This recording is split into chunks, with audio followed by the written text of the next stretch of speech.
field before moving out. These zealots moving right up to go say hi to this base, this massively oversaturated base, and you can see just in the resources tab. Never mind. You can see that these zealots are getting in and working horrible amounts of damage there, and he's checking the potential 6th base location, and Fezz is smartly moving over there. He knows he has to get this base working again, but it just doesn't matter. There's too much supply lost. He's moving his army out. There's probably going to be one more big engagement, but I just can't see it going well for our Terran hero without at least some kind of healing for these units. They're already so badly damaged, and these Vikings are going to be totally useless. Oh, huge mistake on that stim. Took a ton of damage, and he's totally out of position for where that army is. He has the couple High Templar right now, no Storm still, but he can just feed back this one medevac, and even the small amount of healing that Fezz had then is going to be totally gone.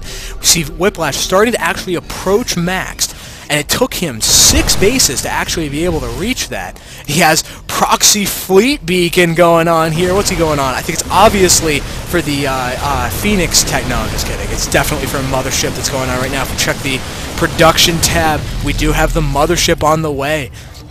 That's part of the reason why I loved this game so much. I was so excited as I was opting it for the first time. It shows that big macro games are definitely possible on this style of map. It just changes the spirit of how it is. You look at how much blue there is before these really late game, on this whole side of the map, how much just stuff Whiplash has before these really late game units start coming out. But they do start coming out. It's not like you're permanently limited to the small engagements we've been seeing all throughout this game.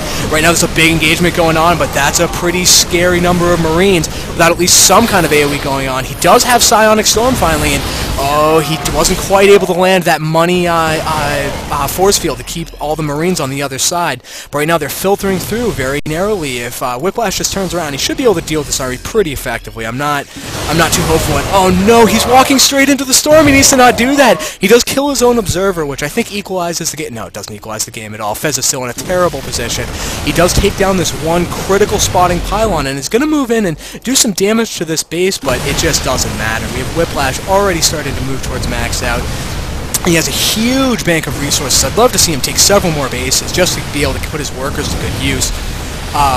And he's totally trapped in here. There's absolutely no way that he's going to be able to move out and continue doing damage. This army is so red. Fezz is in such horrible trouble. And he is starting to get a little bit going on here, but his total workers is just down to 6. There's no way he's going to be able to recover from here, unfortunately. But he does have a large squad of very healthy Marines moving out with a good engagement. He might be able to make something happen, but he needs to start shutting down these bases. I love this very aggressive expansion from Whiplash. He just needs to get his workers to good use. Having 35 workers is no good if you have just 6 mineral patches here, nothing here, almost mined out at his 3rd, and so pretty much just like really 2.5 healthy mining bases.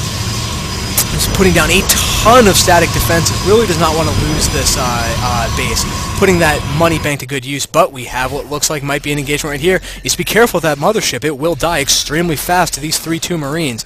We have the shield upgrades finally started, but wait, are we going to actually see the engagement now? Be careful. Oh no, the mothership gets almost immediately sniped, but it puts him in such a bad position to actually be able to do it, taking huge damage from the storm, huge damage on his own army actually, just showing that he's so tough he can storm himself. He doesn't even need those storms. Fezz saying the GG, and Cullen Whiplash very sexy. I wouldn't know too much about that, but I will take Fezz's word for it. So I had a ton of fun with this game. I really liked what it showed about the late game potential of these 6 mineral, 1 high yield gas maps. It's definitely possible to get to these huge death balls that we like seeing for the very dramatic end game fights. We saw Mothership out. We saw High Templar and Colossus. This is pretty much, if you just were looking at an ordinary game of StarCraft 2, you'd think that this is the pretty normal late game Protoss composition. It can handle pretty much all comers. You have lots of AoE damage, lots of Zealots for tanking, some Archons, a couple, or actually a pretty good number of Stalkers for dealing with any drops and stuff. It's pretty much what you want in almost any game.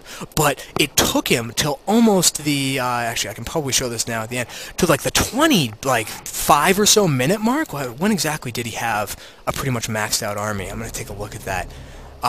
Yeah, not even yet. Took him till, just times 8 through it really fast. but very, very, very late in the game before he was actually able to reach that maxed out army. And instead they were doing many more small attacks. They were so spread out by having to expand in different areas that it just encouraged a lot more moving around of the armies. There was no reason to just leave your whole army right here, max out, then go kill your opponent. Sorry, fast forwarding right here so we can actually see what's going on. That proxy tech was pretty funny. I think that was just Whiplash getting a little cheeky. But there, finally, we're at pretty much the 26-minute mark, and we finally have Whiplash in a position to actually be starting to max out.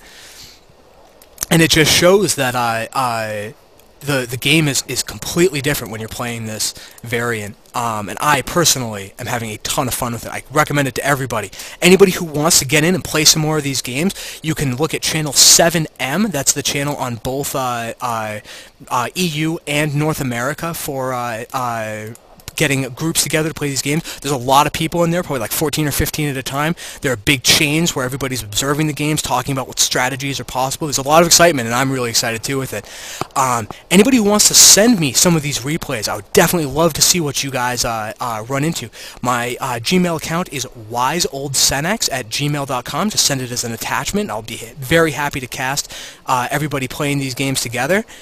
And if you're just looking to get some of these games going in custom, don't really want to hang out in the chat room, search the custom games folder on Blizzard for 6M1HYG for 6 minerals, 1 high yield gas. And that will show you this map, which is Devolution, and Entombed Valley, which is the other map that Baron, who is the brilliant man who has come up with this variant, has created, which are both the 6 mineral, 1 high yield gas type.